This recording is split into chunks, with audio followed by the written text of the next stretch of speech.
Angeline Lizarondo, summa cum laude. Angeline Lizarondo, summa cum laude. Jane Francesca Lizarondo, summa cum laude. Nava Michelle Jane Francesca Lizarondo, summa cum laude.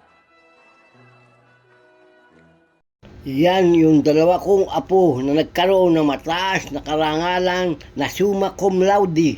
Si Angeline Jores Lizarondo nagtapos ng kursong IT Information Technology.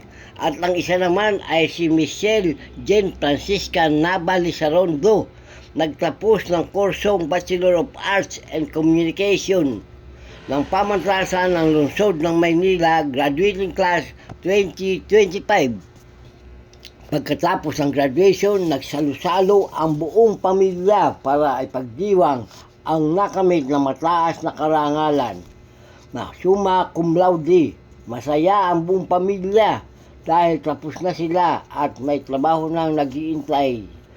Ito si Wonder Lulo, ang maipapayo ko lang sa mga kabataan. Unahin ang pag-aaral bago ang lahat para makamit ang tagumpay. Ang karunungan at kaalaman ng isang tao ang susi ng inyong tagumpay.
Bukas pa yan, hihintayin pa yan. Oo, kasama ng pira sa pagsasamahin.